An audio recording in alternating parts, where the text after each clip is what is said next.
Good afternoon, students. It's Mr. D. I've loaded some notes and a couple of assignments up to your Canvas account that covers angular momentum. So on the first assignment, this is called the tennis ball and the bowling ball. I would like to complete number one with you. So let's go ahead and get started. Here's number one. It says Shelby is spinning a tennis ball with a mass of 58.1 grams above her head.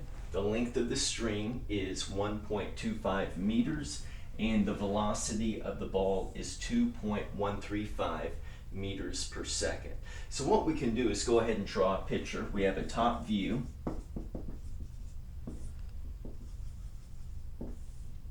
And here's the tennis ball right here. Okay, it's going to be spinning around in a circle. We have the length of the string, which is going to be the radius of our circle. So this is the radius. This equals 1.25 meters. So let's go ahead and write down some knowns. The mass of our tennis ball. Now the standard unit for mass in the metric system is kilograms, not grams. We know that there is 1,000 grams in every kilogram. So the mass of the tennis ball is 0.0581 kilograms. The radius of the circle is 1.25 meters. And the velocity of the tennis ball is 2.135 meters per second. Okay? Now in part A, it wants us to calculate the angular momentum of the tennis ball. And angular momentum is described by the uppercase L here. And the angular momentum of an object describes its ability or to the extent to which the object will continue to rotate in the presence of no force being applied to it.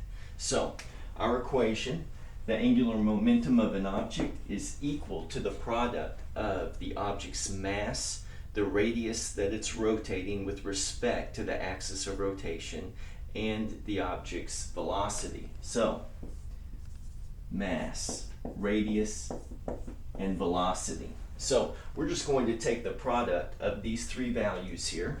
So, my mass, 0.0581 kilograms.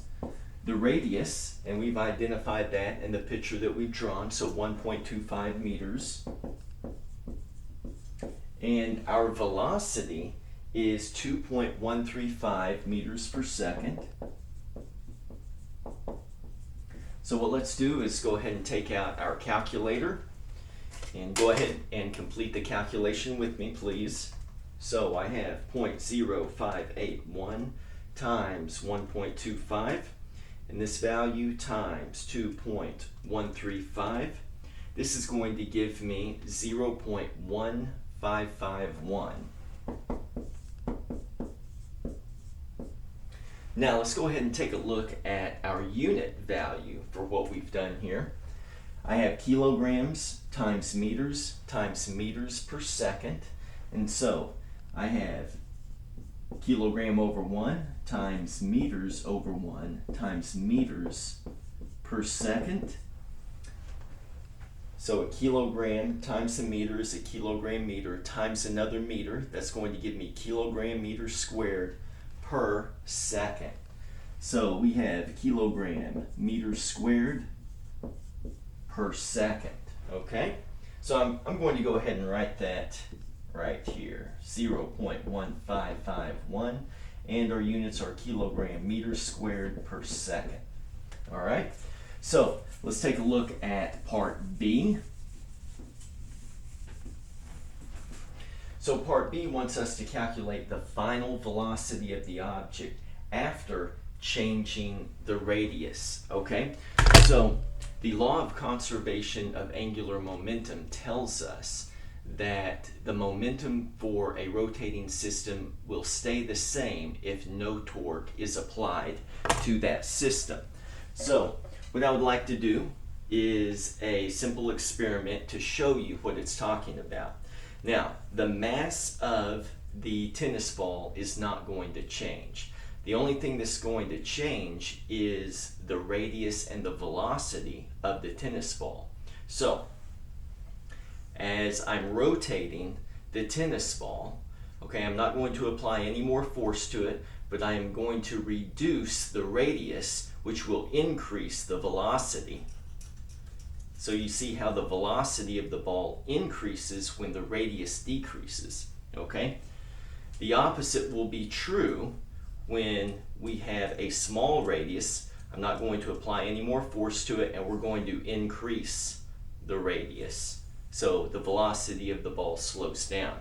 And this is exactly what happens whenever you see a figure skater. When the figure skater starts with their arms wide and then they bring them close to their body, they speed up. Their rotational speed increases, okay? So,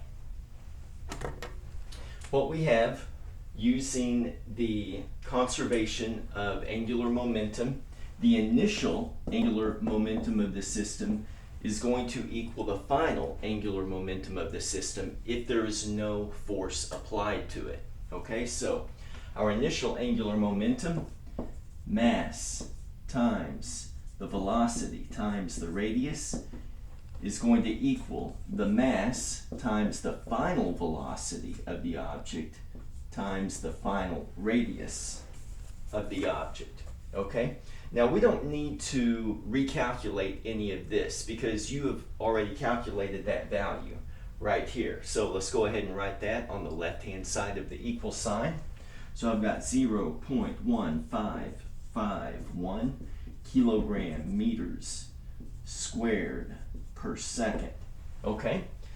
So the mass stays the same. The mass of our tennis ball is 0.0581 kilograms. The final velocity of our tennis ball, this is our unknown. So we're just going to rewrite that variable, v sub f, and the final radius is going to be reduced to 0.95 meters. So we're going from a radius of 1.25 meters to a radius of 0.95 meters.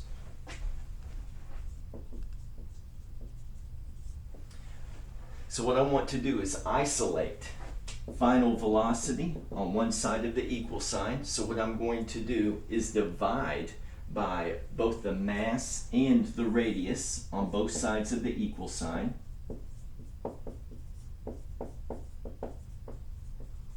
Okay, what you do to one side of the equal sign, you have to do to the other side. So 0.0581 kilograms times 0.95 meters. So let's take a look at the right-hand side of the equal sign now. So the mass will cancel and our radius will cancel. So let's go ahead and take out our calculator.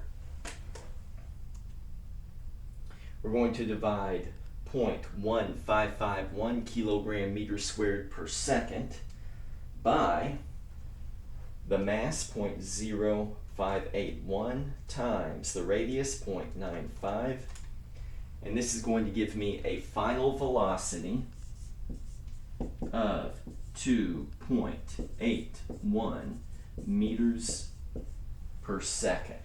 Okay? So that is our final answer. And we know this must be true because obeying the law of conservation of angular momentum, if we decrease the radius, we have to increase the object's velocity. So the object's velocity increased from 2.135 meters per second to 2.81 meters per second. So if you have any questions on this problem, please send me an email, and when you're finished with the assignment, go ahead and attach that to an email and send it to me, and I will give you his points as soon as possible. Thank you.